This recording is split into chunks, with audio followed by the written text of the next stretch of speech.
करेले खाने वालों को ही पता होता है कि करेले की सब्ज़ी कितनी स्वाद बनती है। तो चलिए आप सबके साथ करेले की 2 बिल्कुल नई रेसिपी शेयर करूँगी। आपने वो पहले कभी भी ट्राई नहीं की होंगी, खाने के बाद बहुत मज़ा भी आएगा और करेले का कोई भी पार्ट आपके सामने वेस्ट भी नहीं होगा। Hello friends, welcome to my channel easy and tasty. तो चलिए ईज़ी एंड टेस्टी रेसिपी शुरू करते हैं। इसके लिए मैंने 400 ग्राम के आसपास करेले लिए हैं। अच्छे से धोकर पोंछ लेंगे, उसके बाद इनका टॉप और बॉटम का पार्ट इस तरह से निकाल देंगे। धीरे-धीरे करके करेले के ऊपर का पतला-पतला छिलका उतार लेंगे। अगर थोड़ा बहुत मोटा भी उतर जाए तो कोई दिक्कत वाली बात नहीं है, क्योंकि इसका हम पूरा इस्तेमाल करेंगे अंदर के पल्प का भी। इस समय बहुत बढ़िया कच्चा करेला आ रहा है और करेला सेहत के लिए कितना फ़ायदेमंद है ये तो सबको पता ही होता है। तो आप करेले की नई से नई रेसिपी ट्राई कर सकते हैं, जो बहुत कम तेल में बनने वाली है। ना तो हमें करेले को फ्राई करना पड़ेगा और ना ही ज़्यादा देर पकाना पड़ेगा। उसके बावजूद बहुत ही बढ़िया टेस्टी करेले की सब्ज़ी बन के तैयार होगी। बस इस तरह से मैंने सारे छिलके जो हैं वो धीरे-धीरे करके ऊपर से निकाल दिए हैं। इसको आप टिफ़िन में भी दे सकते हैं और बच्चों को लंच बॉक्स में अगर देंगे ना, तो भई मेरे हिसाब से तो बच्चे भी करेला खा लेंगे। आज मैंने बनाई करेले की ऐसी रेसिपी है। अब हम क्या करेंगे, सारे छिलकों को एक बाउल के अंदर डाल देंगे और उसमें आधा चम्मच के लगभग नमक और 1/4 टीस्पून के आसपास जो है हल्दी डाल देंगे। नमक और हल्दी डालने से करेले की कड़वाहट काफ़ी हद तक कम हो जाती है और जो छिलके हैं ना, वो थोड़े नरम भी पड़ जाएँगे और इनका कड़वा जो सारा पानी है वो भी हम निकाल कर साइड कर देंगे। अब एक बड़े बर्तन के अंदर 1 लीटर के आसपास पानी लेंगे, उसमें आधा चम्मच नमक, आधा चम्मच हल्दी डाल देंगे और जो करेलों को हमने छील कर रखा है ना, वो हम इसके अंदर डाल देंगे। ये देखिए, और इसे एक बार मिला के ढककर हम पकने देंगे। 5 से 6 मिनट तक करेले को हम इसी तरह से पानी के अंदर बॉयल कर लेंगे। इससे करेला एकदम नरम हो जाएगा और इसकी जितनी भी कड़वाहट है ना, वो पानी में निकल जाएगी। अभी मैं आपको दिखाऊँगी कि पानी का रंग कितना गहरा हो गया है, क्योंकि ये नमक और हल्दी के साथ हमने करेले उबाले हैं ना। बस 5 मिनट के बाद करेले अच्छे से बॉयल हो गए हैं। इनको हम एक प्लेट में निकाल लेंगे और साइड में ठंडा होने देंगे। एक फ्राइंग पैन में 2 टेबलस्पून मैंने ऑयल लिया है। आधा चम्मच कलौंजी, आधा चम्मच राई, आधा चम्मच जीरा डाल देंगे। 1/4 टीस्पून के लगभग हींग डाल देंगे और 1 चम्मच दरदरी पीसी हुई सौंफ डाल देंगे। सौंफ का इसके अंदर बहुत बढ़िया टेस्ट आता है करेले में, तो आप ज़रूर से सौंफ का इस्तेमाल कीजिएगा। 2 बड़े साइज़ के प्याज़ थे, उनको बिल्कुल बारीक-बारीक चॉप कर लिया है, वो हम इसके अंदर डाल देंगे और लगातार चलाते हुए प्याज़ को हम भूनते रहेंगे। 3 से 4 मिनट के अंदर प्याज़ जो है वो अच्छे से भुनने लग जाएगी। हमें इसको बिल्कुल लाल नहीं करना, बस हल्का-हल्का ये भुन जाए और इसका कच्चापन ख़त्म हो जाए। लेकिन इसका क्रंच इसमें रहेगा तो बहुत बढ़िया लगेगा। अब इसमें मैंने 1 चम्मच के लगभग अदरक और हरी मिर्च को चॉप करके डाल दिया है। पूरी तरह ऑप्शनल है, लेकिन आप चाहें तो लहसुन भी डाल सकते हैं। मैंने लहसुन का इस्तेमाल आजकल नहीं किया है, क्योंकि अब थोड़ा-थोड़ा मौसम बदलने लगा है, तो कुछ चीज़ों में अगर लहसुन को स्किप किया जाए तो भी चल जाता है। बस इस तरह से 2 से 3 मिनट के अंदर प्याज हल्का-हल्का भुन गया और ये देखिए थोड़ा-थोड़ा ये ट्रांसपेरेंट सा होने लग गया है। तो इसी स्टेज पर हम इसके अंदर 2 बड़े साइज़ के टमाटर, इनको बारीक-बारीक चॉप करके डाल देंगे। टमाटर और प्याज जब हम भरेंगे ना, आज हम टमाटर और प्याज के साथ एक ख़ास चीज़ भरेंगे जो आपने करेलों के साथ कभी ट्राई नहीं की होगी। मुझे ये बहुत बढ़िया रेसिपी लगती है, तभी मैंने कहा आपके साथ शेयर कर दूँ। और हमारे घर में बच्चे भी इस तरह से करेले बनाऊँ ना, तो थोड़ा-थोड़ा खा लेते हैं, जबकि बच्चे करेले खाना बिल्कुल पसंद नहीं करते। अब 1 चम्मच मैंने इसके अंदर लाल मिर्च पाउडर डाला है, आधा चम्मच हल्दी पाउडर डाला है, 1 छोटा चम्मच मैंने इसके अंदर नमक डाल दिया है। जो घर में चाय पत्ती वाला चम्मच होता है या जो भी आप टेस्ट के अकॉर्डिंग नमक तो एडजस्ट कर सकते हैं। 1 चम्मच धनिया पाउडर डाल देंगे और अगर आपको मेरी तरह करेले में सौंफ पसंद है तो 1 चम्मच के लगभग दरदरी पीसी हुई सौंफ और डाल दीजिए। सौंफ सौंफ का बहुत बढ़िया सा टेस्ट आता है। अब सारी चीज़ों को हम लगातार चलाते हुए भूनते रहेंगे। टमाटर को भी हमें बहुत ज़्यादा पकाना नहीं है। बस 2-3 मिनट के अंदर प्याज़, टमाटर सब अच्छे से भून गया है, तो इसमें से आधा मसाला मैंने जो है निकाल कर अलग कर लिया है। क्योंकि ये करेले 400 ग्राम ही हैं, तो हमें और 2 तरह से करेले बनाने हैं। इसके छिलकों की भी सब्ज़ी आपके साथ बहुत बढ़िया शेयर करूँगी। आप सबको रेसिपी पसंद आए तो चैनल को लाइक, शेयर और सब्सक्राइब ज़रूर कीजिएगा। अब 150 ग्राम के आसपास मैंने ताज़ा पनीर लिया है और उसको ग्रेट करके इसके अंदर मिला दिया और गैस का फ्लेम हम बंद कर देंगे, क्योंकि पनीर को ज़्यादा देर पकाने पर पनीर का टेस्ट खराब हो जाता है। बस इस तरह से मैंने एक बार पनीर को अच्छे से मिक्स किया और इस मसाले को हम ठंडा होने के लिए रख देंगे।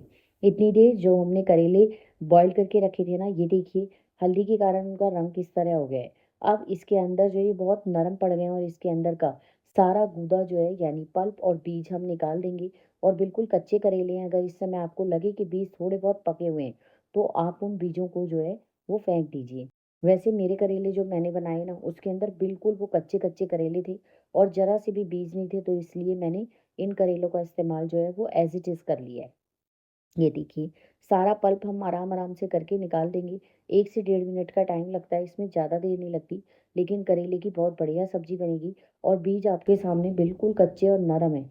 तो अब मैं क्या करूँगी, इन बीजों को जो हमने छिलके नमक और हल्दी लगा के रखे हैं ना, उसी के अंदर डाल देंगे और एक बार अच्छे से इसको मिक्स कर लेंगे। आप चाहें तो हल्का-सा मिक्सी में चला भी सकते हैं, लेकिन बीज बिल्कुल कच्चे और हाथ से ही टूट रहे हैं। अब इसको अच्छे से निचोड़ देंगे और इसका सारा पानी, कड़वा पानी जो है वो निकाल देंगे। बस ये हमारे बीज और जो छिलके हैं ना, ये भी सब्ज़ी बनाने के लिए तैयार है। मैंने करेले का कोई भी पार्ट वेस्ट नहीं किया है, सिर्फ़ इसका कड़वापन निकाला है, सारा करेले का न्यूट्रिशन एज़ इट इज़ है। तो आप अगर इस तरह करेले बनाएँगे, खाने में सबको स्वाद तो बहुत ज़्यादा लगेंगे ही, लेकिन वो सेहत के लिए बहुत ज़्यादा फ़ायदेमंद भी होंगे। ये देखिए, अब ये सारे इसको हम साइड में रख देंगे और 2-3 मीडियम साइज़ के, मेरे पास थोड़े छोटे साइज़ के आलू थे, उनको बारीक-बारीक चॉप कर लिया। इसी तरह एक कच्चे आम को भी मैंने बिल्कुल छोटे-छोटे टुकड़ों में काट लिया है। अब जो हमने करेले जो है खोखले करके रखे थे ना, उसके अंदर हम ये पनीर वाला मसाला भर देंगे धीरे-धीरे करके। सारे करेलों के अंदर अच्छे से भर देंगे। जितना मसाला है ना, वो सारा इस्तेमाल हो गया, क्योंकि जितना मसाला था वो मैंने करेले के हिसाब से ही बनाया था।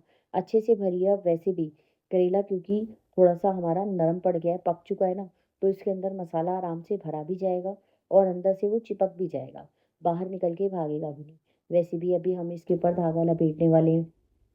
मतलब मैं आपको क्या ही बताऊँ, ये करेले की रेसिपी मुझे इतनी पसंद है ना, कि हम हर से 2 से 3 दिन के अंदर करेले बनाते हैं। करेले सेहत के लिए बहुत फ़ायदेमंद तो होते ही हैं। बस अब इस तरह से हम सारे करेलों के ऊपर धागा लपेट देंगे। लेकिन जब मैं ये बनाने लगी ना, तो मेरी सासू माँ बोली कि ये करेले का साइज़ कुछ ज़्यादा बड़ा लग रहा है। तो इसलिए मैंने इनके 2-2 टुकड़े कर दिए। अब जो आलू हमने रखे थे ना, उसको हम 2 चम्मच तेल के अंदर धीरे-धीरे करके जो है बारीक-बारीक करके भून लेंगे। 3 से 4 मिनट के अंदर ये देखिए आलू अच्छे से सुनहरे हो गए हैं। बस इसी स्टेज पर जो हमने करेले के बीज, पल्प और छिलके रखे थे ना, वो भी हम इसके अंदर डाल देंगे। अगर आपको करेले इस तरह से लगता है कि कभी भी कड़वाहट रहेगी, तो आप इन बीजों को और छिलकों को एक बार धो सकते हैं, पर मैंने नहीं धोया है, क्योंकि वाक़ई बिल्कुल कड़वाहट नहीं रहती। आप एक बार इस तरह से करेले की रेसिपी ज़रूर ट्राई करें। अब जो हमने प्याज़, टमाटर को भून के रखा था ना, वो जो हमने मसाला बनाया था और अलग रखा था, वो इसके अंदर डाल देंगे। सारा नमक, मिर्च, धनिया सब कुछ, सारे मसाले इसके अंदर हैं। हमें कोई और मसाला अलग से डालने की ज़रूरत नहीं। 1 से डेढ़ मिनट तक भूनने के बाद कच्चा आम जो रखा था, वो भी इसके अंदर डाल दिया है। कच्चा आम डालना पूरी तरह ऑप्शनल है, आप 1 चम्मच अमचूर पाउडर डाल सकते हैं। लेकिन आजकल कच्चा आम आ रहा है, तो मैंने कहा चलो कच्चे आम का इस्तेमाल करते हैं, खाने में बहुत टेस्टी लगता है। और आम की तो आपको पता ही है, अब नई से नई बढ़िया-बढ़िया रेसिपीज़ तैयार होंगी। बस इस तरह से सारी जो है मैंने इसको अच्छे से भून लिया है। अब 1 डेढ़ मिनट तक ढककर पका लेंगे और बढ़िया हमारे करेले के छिलकों की, वो भी आलू और कच्चे आम के साथ सब्ज़ी तैयार है। सब्ज़ी खाने में जितनी टेस्टी बनी है ना, मतलब देखने में भी उतनी ही प्यारी लग रही है। आप इसे दाल सब्ज़ी के साथ, दाल के साथ चावल, दाल चावल के साथ साइड डिश के तौर पर या पराठे के साथ एक बार देकर देखिए, सबको इतनी पसंद आएगी ना कि आपसे बार-बार यही सब्ज़ी बनाने को कहेंगे। और इसके अंदर सिर्फ़ करेले के बीज अगर मुँह में ना आए ना, तो पता भी नहीं चल रहा कि ये आपने किस चीज़ की सब्ज़ी बनाई है। बस इस तरह से ये सब्ज़ी तैयार है, तो चलिए दूसरी भी बना लेते हैं। अब फ्राइंग पैन में मैंने 2 टेबलस्पून ऑयल डाल के और इन करेले जो हमने काट कर और छील कर मतलब भर के रखे थे ना, उनको भी हम इस तरह से दोनों तरफ से सुनहरा होने तक पका लेंगे।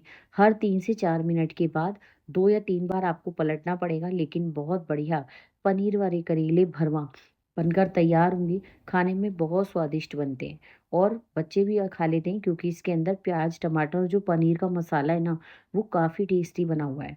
बस नमक और लाल मिर्च आप अपने हिसाब से एडजस्ट कर लीजिएगा और मैंने आज नॉर्मल मिर्च का लाल मिर्च का इस्तेमाल किया है। आप अपने हिसाब से लाल मिर्च जितनी चाहें डाल सकते हैं। जितना सामान लगा है उसका डिस्क्रिप्शन बॉक्स में लिख दूँगी। आप वहाँ से जाकर चेक कर सकते हैं और इस रेसिपी को अपने घर में ट्राई कर सकते हैं। वाक़ई करेले की बिल्कुल बिना वेस्टेज के ट्राई करने वाली रेसिपी है। ये देखिए करेले दोनों तरफ से अच्छे से सिक गए हैं और धागा बाँध देने के कारण इसमें से बहुत ज़्यादा मसाला जो है वो हमारा बाहर भी नहीं निकला है। इतने बढ़िया करेले की रेसिपी मैंने आपके साथ शेयर की है, तो आप सबका बनता है कि एक लाइक, शेयर और सब्सक्राइब ज़रूर कर दीजिए और कमेंट करके बताइएगा कि करेले की ये बिल्कुल नई रेसिपी आपको कैसी लगी। पसंद आए तो like, share and subscribe, comment भी कीजिएगा और एक नया फीचर है हाइप भी। आपका अपना ही चैनल है ईज़ी एंड टेस्टी। बाय।